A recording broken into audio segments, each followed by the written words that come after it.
Je vous remercie, Madame la Présidente. Bien. Alors, il me revient la lourde tâche de tout faire pour que vous ne vous endormiez pas pendant ce moment de digestion. Donc, j'ai un aspect supplémentaire à réussir. Madame la Présidente, Mesdames, Messieurs, alors je débuterai ces propos d'abord par quelques remerciements. Donc je remercie Monsieur Augustin Boulanger ainsi que le doyen, Monsieur le doyen Éric Pomès et bien sûr l'Institut catholique d'enseignement supérieur de m'avoir invité et je les remercie sincèrement pour leur accueil. Alors, le sujet, pour entrer indirectement dans le vif du sujet, le sujet qui m'a été demandé de traiter est le suivant: euthanasie, suicide assisté et droit pénal. Fort logiquement, j'ai débuté mon travail par une définition des termes du sujet. Alors, dans la mesure où je dois ne pas être trop longue, et comme les définitions proposées ont déjà largement été exposées, je vais très rapidement vous indiquer quelles sont les définitions que je retiens. Alors non pas, ce ne sont pas mes propres définitions, mais pour bien rappeler les termes du sujet. L'euthanasie s'entend, et j'entends bien par là, la réalisation d'un acte positif sur une personne par une autre personne, destiné à provoquer la mort, et on peut préciser dans le but de mettre fin à ses souffrances et ou à sa demande. Mais voilà déjà mon point de départ.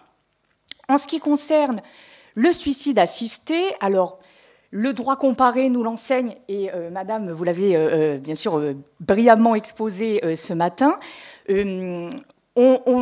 parfois, on trouve englobé dans cette expression suicide assisté des modalités quelque peu différentes. Je m'explique, il peut y avoir, mais ça a été dit ce matin, effectivement, le cas de figure où un médecin va prescrire, et peut-être même une autre personne délivrer, une substance létale, et l'individu qui souhaite se suicider l'ingérera seul, se l'administrera seul.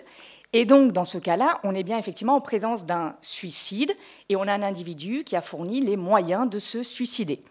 Et on pourrait en fait décliner notre modalité dans laquelle on a un tiers intervenant qui est présent au moment de.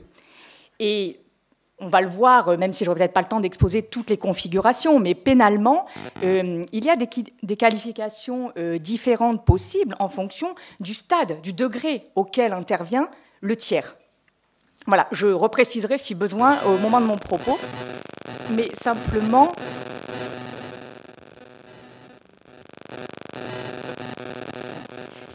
pour... Voilà, je ne vais pas bouger comme ça. Donc, je repréciserai le moment venu, mais ça a toute son importance en matière pénale. Voilà, ça a vraiment une importance en matière pénale. Donc, j'en viens en fait à ce que je souhaiterais vous exposer.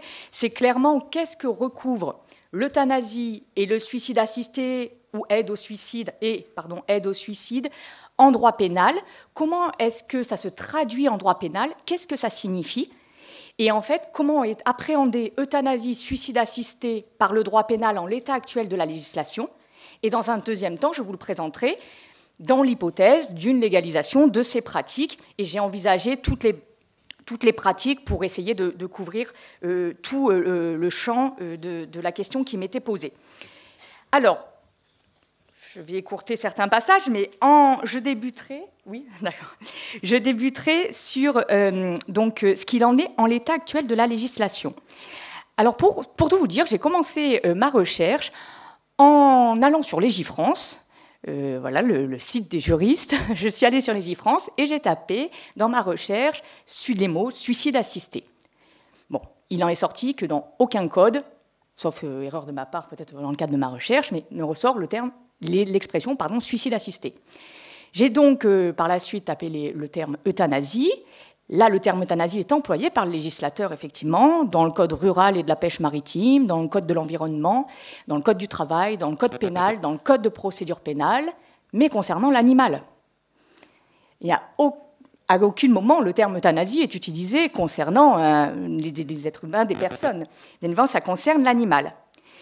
Qu'est-ce que ça signifie?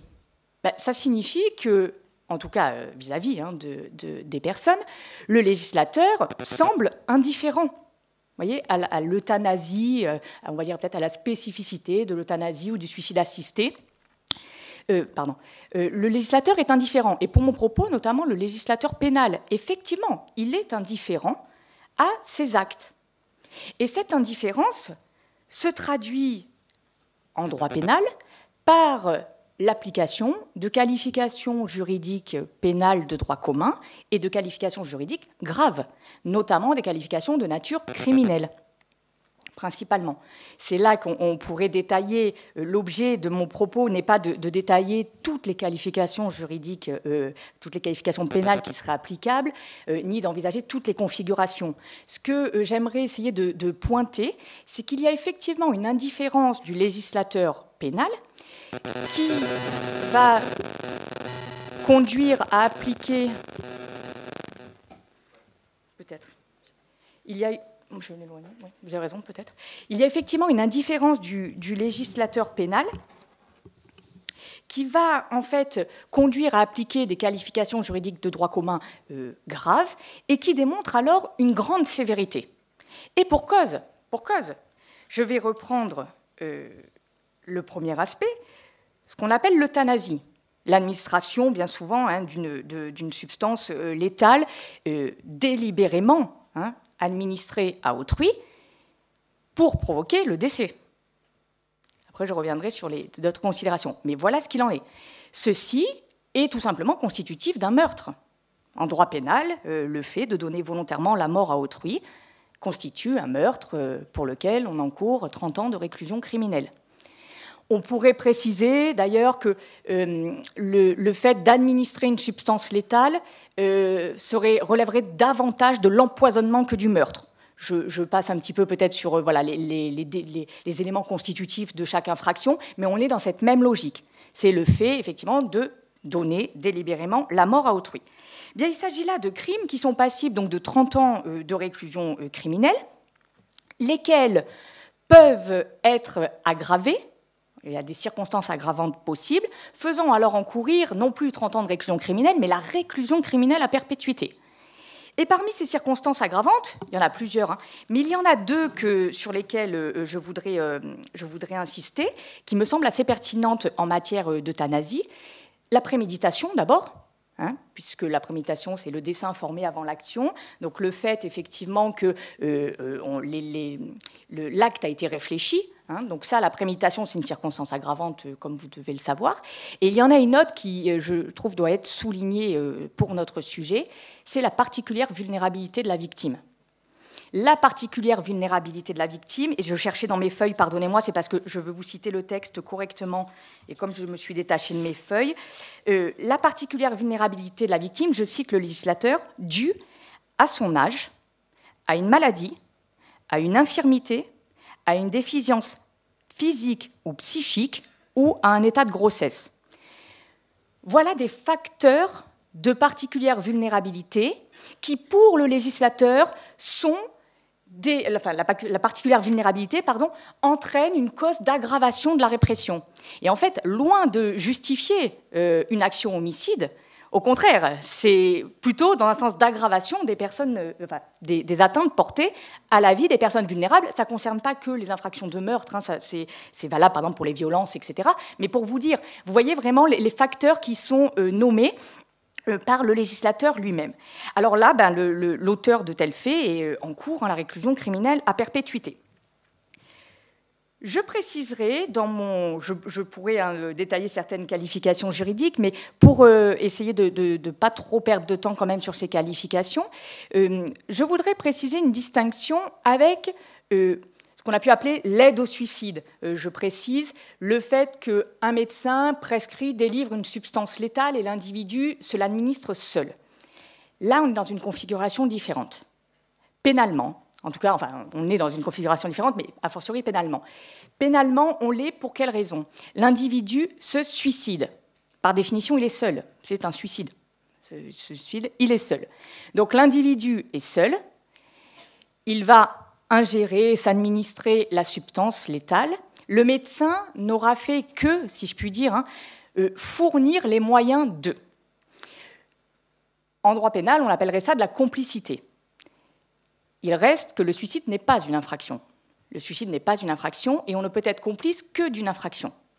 Par conséquent, il n'y a pas de complicité de suicide, puisque depuis 1791, si je ne dis pas de bêtises, le suicide n'est plus une infraction. Par conséquent, on n'a pas de complicité, effectivement, de suicide. Vous voyez, on ne peut pas retenir cette qualification pénale. On pourrait, en revanche, bien sûr, je ne dis pas qu'il n'y a pas totalement de qualification pénale qui pourrait être retenue, on pourrait, et j'espère ne pas me tromper dans la qualification juridique, retenir, par exemple, si l'acte en lui-même de délivrer une certaine substance létale ou un certain dosage est en lui-même constitutif d'une infraction, là, on pourrait engager la responsabilité pénale. J'ai relevé, j'espère ne pas me tromper, les médecins dans la salle n'hésiteront pas à me rectifier si c'est le cas, par exemple, l'infraction à la législation sur les substances vénéneuses. Voilà. Est-ce qu'on pourrait qualifier de tels faits, de ce type d'infraction? Mais là, on est sur des infractions pour lesquelles les peines sont beaucoup moins importantes. Et j'ai noté dans la presse, par exemple, un vétérinaire, vous avez peut-être vu cette affaire, un vétérinaire qui avait prescrit à un ami atteint de la maladie de Charcot, pardonnez-moi, je lis pour ne pas commettre d'erreur, de se procurer en établissement des ordonnances pour un animal imaginaire, du pentobarbital, et l'ami en question s'était donc donné la mort en ingérant cette substance. Eh bien, le vétérinaire a été poursuivi pour faux. Faux parce qu'il a établi une ordonnance, il a été poursuivi pour faux, mais pas pour complicité de suicide. Le suicide n'est pas une infraction. On pourrait aller plus loin, parce que en revanche, si on a, je vais quand même le préciser, oui, si on a un médecin qui prescrit, délivre la substance létale en sachant que celle-ci sera administrée par un tiers à l'individu qui souhaite se suicider. Mais suivi sur la logique, c'est plus l'individu qui seul va ingérer ou s'administrer la substance létale, il y aura un tiers qui sera présent. Et le médecin le sait. Là, on retombe dans la qualification pénale, parce que là, ce n'est plus un suicide, c'est un meurtre ou un empoisonnement. Et là, le médecin devient complice d'un meurtre ou d'un empoisonnement par fourniture de moyens, comme le dit le Code pénal. Donc, c'est pour ça que je n'ai pas le temps de détailler à chaque fois chaque configuration dans le détail, et peut-être qu'il y en a certainement qui m'échappent, mais toutes ces configurations sont importantes à prendre en compte parce qu'une qualification pénale va bien sûr ressurgir, et ce n'est pas la même chose que de prescrire cette substance létale et la personne se l'administre seule, ou de la prescrire en sachant qu'une autre personne, un tiers, va aider l'individu à l'ingérer ou se l'administrer. Bien, alors il y a une grande sévérité, vous le voyez, du législateur, parce qu'on parle en règle générale de peine de réclusion criminelle de 30 ans, voire de perpétuité. Il y a une grande sévérité, effectivement, du législateur, qui conduit certains à dire que à défaut de dispositions spécifiques à la fin de vie, je lis, la personne qui met fin aux souffrances d'un malade incurable est, du point de vue du législateur, assimilée à un meurtrier ou un empoisonneur de sang-froid. Ben oui, bien sûr, évidemment qu'il est... Alors, vous allez voir, je vais expliquer la suite de mon propos, mais bien évidemment, et c'est tout à fait ce que vous disiez ce matin, c'est pour ça que ça m'a particulièrement intéressée, parce que évidemment qu'il est assimilé, parce que de par l'acte qu'il réalise, un acte positif qui va provoquer la mort, oui, c'est ce qu'on reproche à un meurtrier ou un empoisonneur de sang-froid. Et pourquoi est-ce qu'également le législateur l'assimile au meurtrier ou à l'empoisonneur de sang-froid? Parce que l'intention, c'est là où il faudra bien, l'intention est la même. L'intention est la même, puisque l'intention, c'est quoi? C'est de provoquer la mort. C'est bien une intention homicide. Alors vous allez me dire, oui, mais par exemple, la personne l'a demandé. Oui, mais le consentement de la personne n'y change rien. L'intention homicide que j'ai, moi, en administrant une substance létale à quelqu'un, c'est bien de le tuer, même si c'est lui qui me l'a demandé. Mais ça ne change pas mon intention. De même, je l'ai fait pour abréger ses souffrances. Oui, c'est un mobile. C'est ce qu'on appelle les mobiles en droit pénal. Donc pour ceux qui font le droit pénal, on distingue bien l'intention des mobiles. Et il peut y avoir des raisons que les uns vont juger bonnes et les autres les jugeront pas bonnes, et des raisons honorables et les autres les jugeront non honorables. Oui, déshonorables, pardon. Effectivement, il y a des tas de raisons et qui sont propres à chacun, en fait, qui nous sont personnelles, qui vont nous pousser à commettre un acte ou à ne pas commettre un acte. Mais le législateur ne peut pas prendre en compte tout ça. Ou alors on fait une loi pour chacun en fonction des sensibilités de chacun. Et nécessairement, le législateur ne retient qu'une chose, c'est l'intention homicide. Et oui, il y a intention de donner la mort. même si la raison, après, c'est un autre débat. Là, et on va y venir, bien sûr, hein, sur cette question des mobiles. Alors, donc, le consentement de la personne n'y change rien, les raisons qui ont poussé l'individu à le faire n'y changent rien. Alors, oui, une très grande sévérité de la part du législateur. Mais n'est-ce pas là aussi le rôle du législateur, et notamment le droit pénal, c'est sa fonction expressive, comme on dit. Vous avez déjà dû entendre ce terme, cette expression. La fonction expressive, c'est le droit pénal sert aussi, peut-être pas propre au droit pénal, mais en l'occurrence, à rappeler qu'il y a des valeurs, qu'il y a des interdits essentiels dans une société, et que, par conséquent, il est finalement cohérent pour le maintien de la société et sa structure même, qu'il y ait des interdits. Et qui est la sévérité qui va avec. Notre droit pénal actuel est-il pour autant totalement indifférent à la spécificité, je l'ai nommé comme ça, alors je ne sais pas si là le terme me plaira, mais j'ai noté la spécificité parce que, oui, bien sûr, on peut retenir qu'il y a des situations humaines particulières qui vont conduire un individu à commettre des faits d'euthanasie, etc. Donc, voilà, je ne vais pas du tout l'occulter. Eh bien, notre droit pénal est-il indifférent? Il ne me semble pas. Et là, c'est l'analyse de la jurisprudence qui me le dit.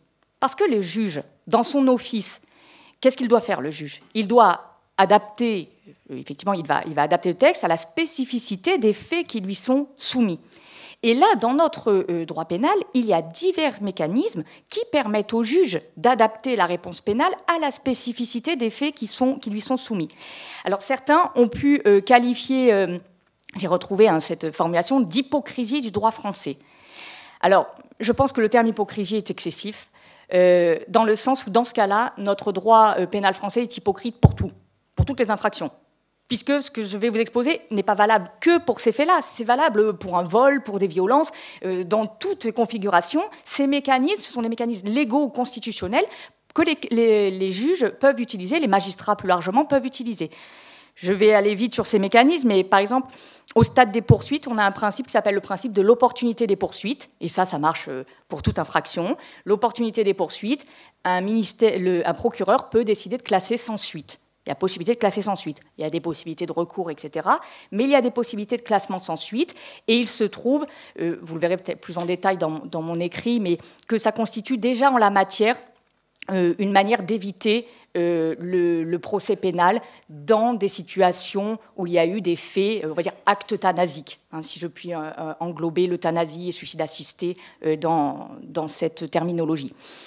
Ensuite, on a un autre principe, une autre possibilité, c'est au stade de l'instruction, si une instruction est ouverte, que des poursuites sont engagées, il y aura une instruction, puisqu'on est bien souvent en matière criminelle, et là, au stade de l'instruction, effectivement, le juge peut rendre une ordonnance de non-lieu. Par exemple, parce que les faits ne sont pas suffisamment établis, ou parce qu'au terme de l'instruction, il s'avère que les faits entrent totalement, sont conformes à la loi Claes-Leonetti. Vous voyez, on est dans cette configuration, donc dans ce cas, il y aurait une ordonnance de non-lieu. Il est vrai qu'il y a eu des affaires, je pense à l'affaire Vincent Humbert, notamment où il y a une ordonnance de non-lieu qui a été rendue avec un fait justificatif qui n'était peut-être pas le plus approprié juridiquement, je l'accorde, dans ce cas de figure, mais toujours est-il qu'il y a effectivement des mécanismes qui existent et qui peuvent minimiser, si je puis dire, la réponse pénale.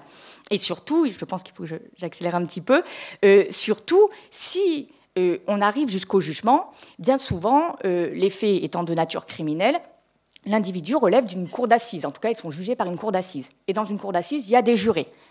Ça, je rappelle voilà, les jurés qui sont encore présents en cour d'assises, même s'il y a une juridiction criminelle qui est en train de...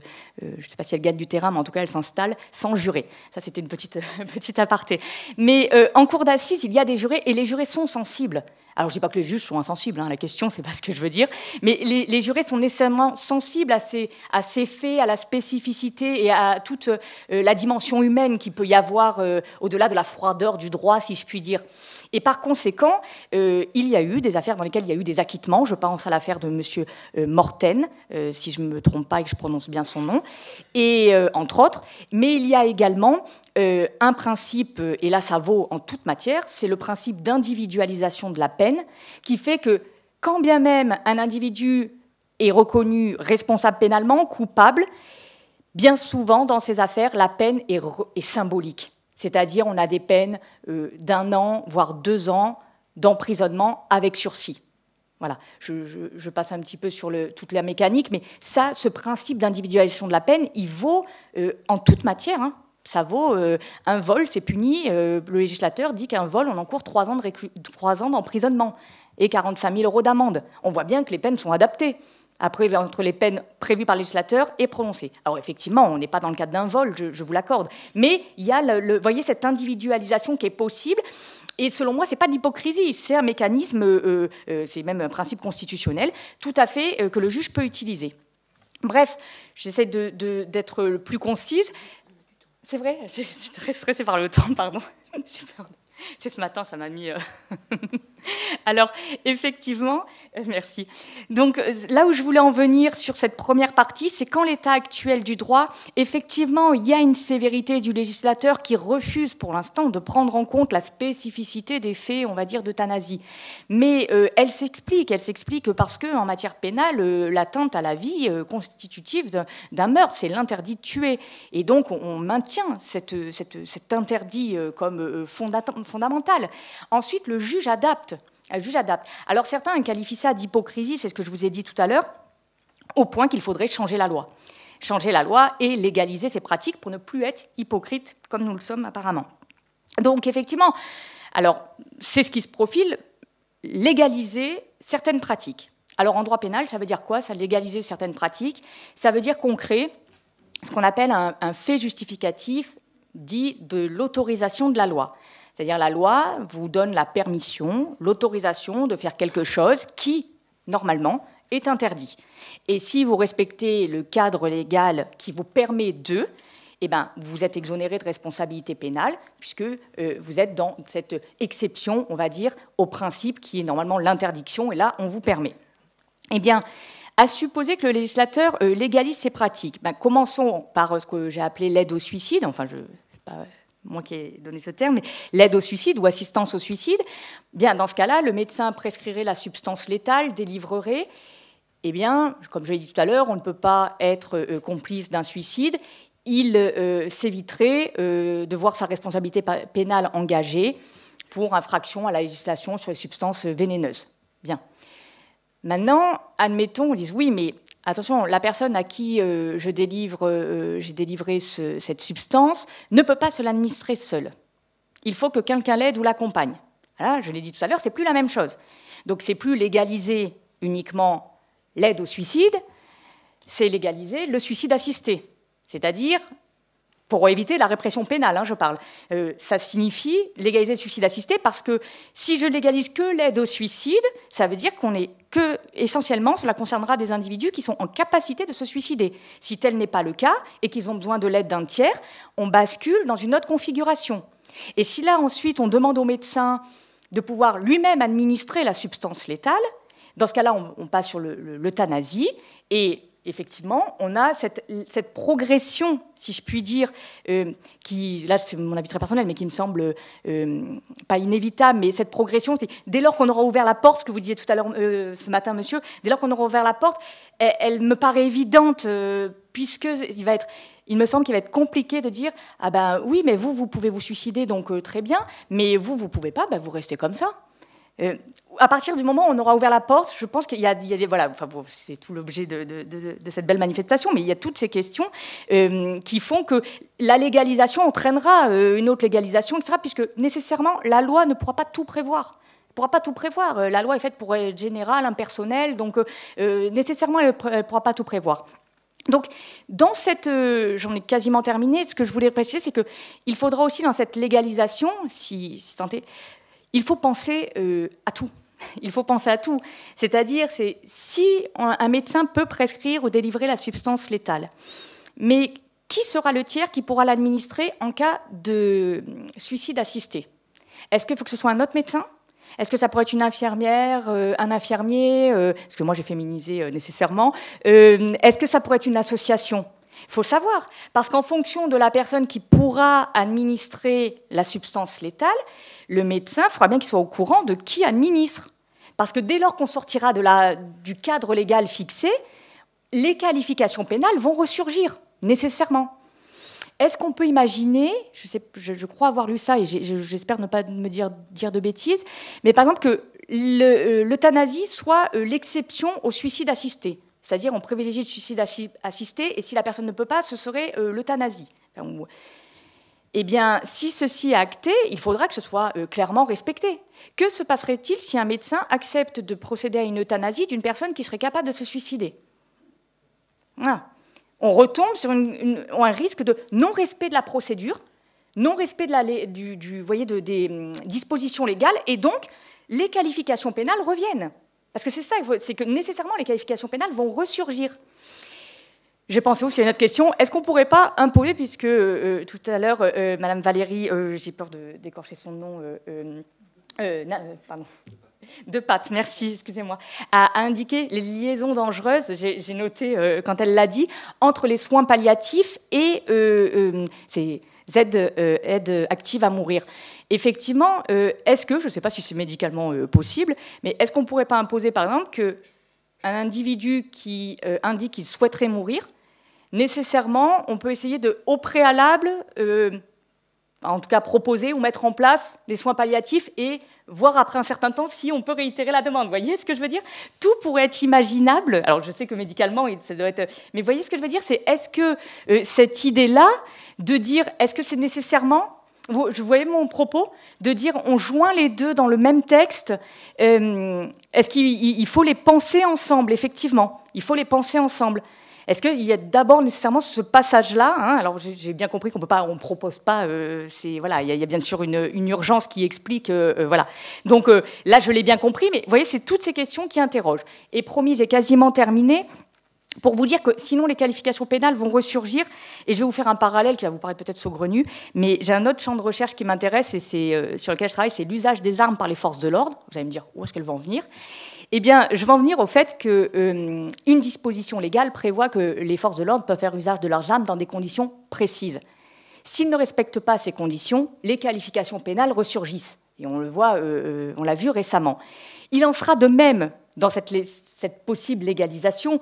Si la procédure, le texte n'est pas respecté, les qualifications pénales ressurgissent. Et je voudrais simplement conclure sur ce point. Il y a quand même une différence dans les deux situations. Alors oui, il y a une différence, mais sur le fondement.